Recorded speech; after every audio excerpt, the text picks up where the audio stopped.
Good morning. It is November 27th, 2025. This is Daniel. I'm out on my walk here. This Thanksgiving Day. We got snow on the ground. I'll have to get a couple photos. And currently on my walk to a park, and I record a video for my YouTube channel. The Treasure Post series, the Walking with Destiny series, and where I record some thoughts as I stand beneath the American flag and generally try to bring as much of a unity, compromise, and patriotic theme to the short clip. And we are, as a nation, we are fighting against we're fighting against a couple different currents, and these foreign notions are greatly kicking up the dust, and this dust is being used against us, and we must really come to see compromise and the beauty of it. That all men are created equal is not something that was just thrown out there. It is not something that is etched in stone.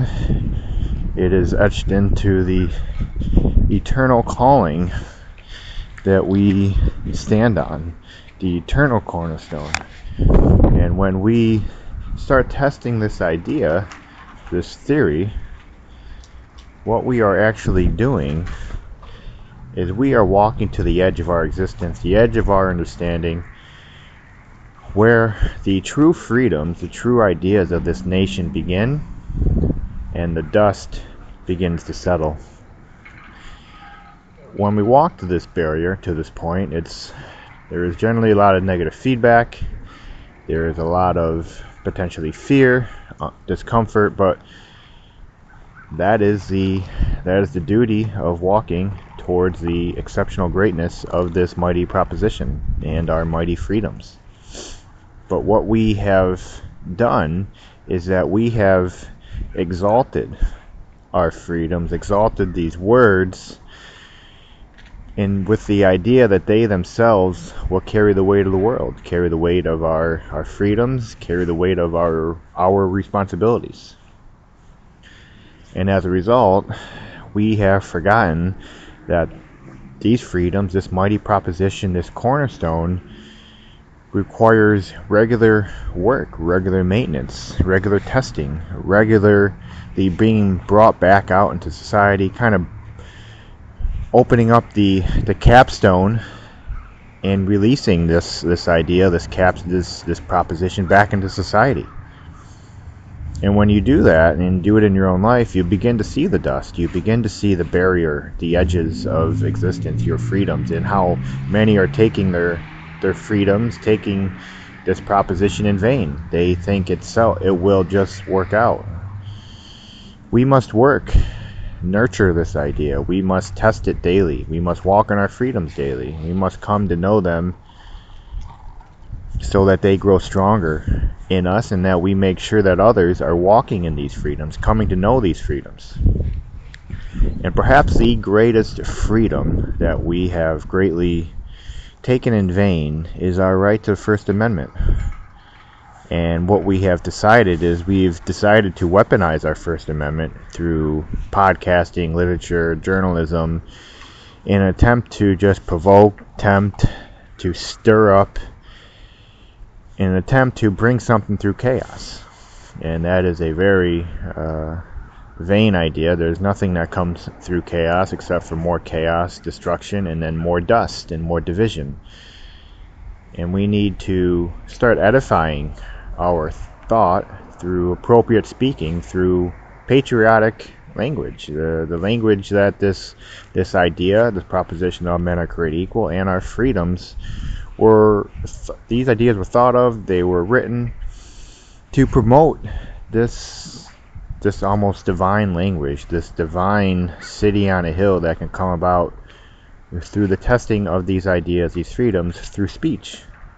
through edifying one another, through walking in these freedoms daily, through how we think and how we view others, and that how we can break down barriers and truly see the American dream, truly see America's destiny by how we speak and how we engage and how we compromise, solve problems, and how we put ourselves in a position where we can once again go to the moon, now go to Mars, go to the stars or a new planet. And that is what we really need to see our freedoms and this mighty proposition as.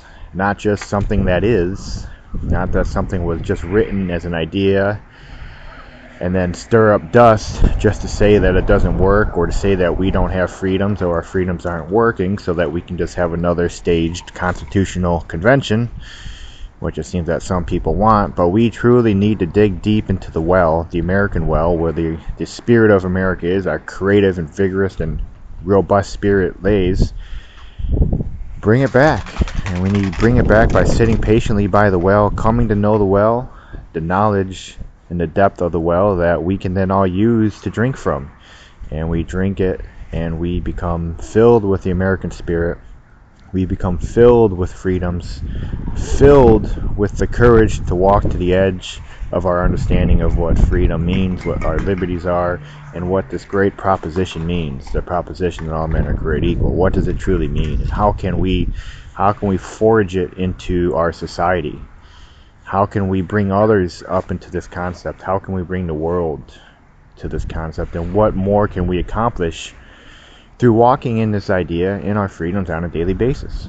Instead of sowing division, instead of waiting on chaos, instead of waiting on the dust of foreign notions, instead of playing the victim card or playing the America is evil or our freedoms are broken or we don't have enough freedoms. We have plenty of freedoms. We need to start exercising them. Our freedoms don't just exist. They exist through the working of a devoted and loyal person, not only to this nation, but to these freedoms, to these ideas, the American experiment, our desire to manifest destiny and to be exceptionally great, not through our own glory or the seeking of glory, but to truly come to know the greater story that is waiting for this nation to write, to continue on writing. And that is where we need to come back to. It is very disappointing to see all the potential out there.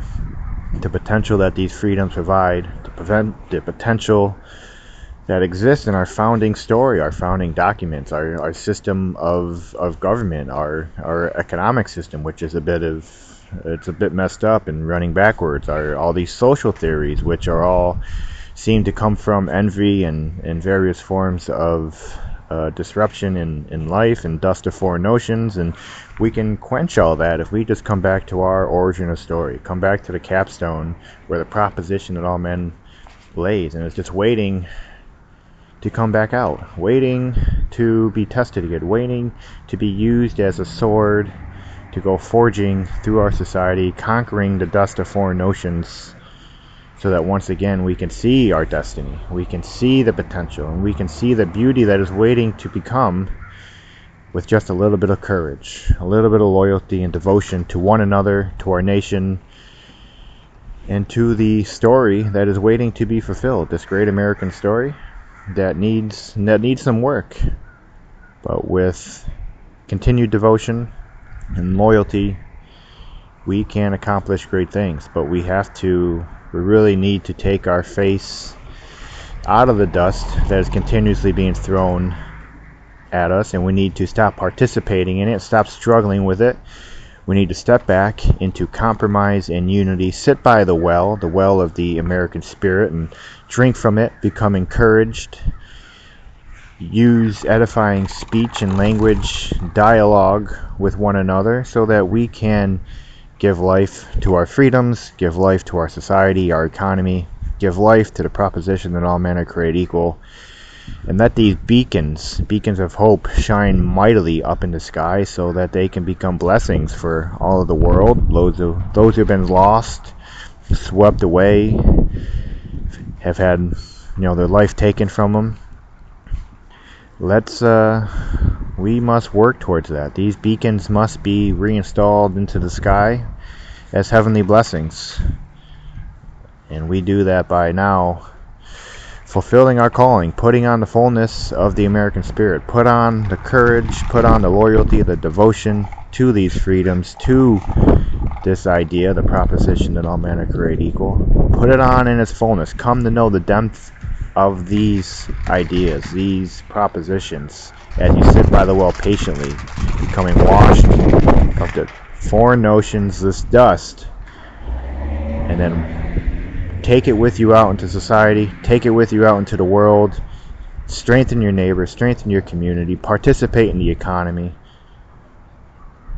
participate in the labor force, and truly find joy in all things, and understand that there is not only potential within all of us, but that potential is there, it's waiting. And we must stop complaining, we must stop the division, so that it can come exploding out like a volcano, where all can participate in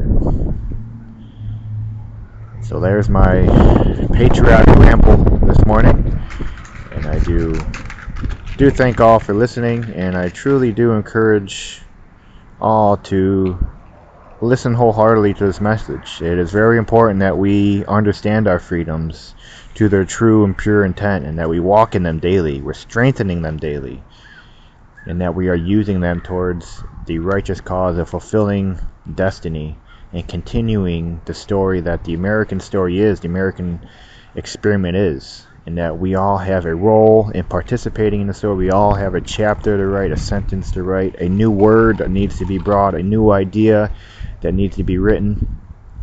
We all must see our role as participants, not simply as consumers or guinea pigs of a social experiment, but we all have a calling. We all have been adopted into destiny, and the sooner we embrace that, the sooner we can come into compromise and unity and truly rise to be the exceptionally great nation that we've been called to be.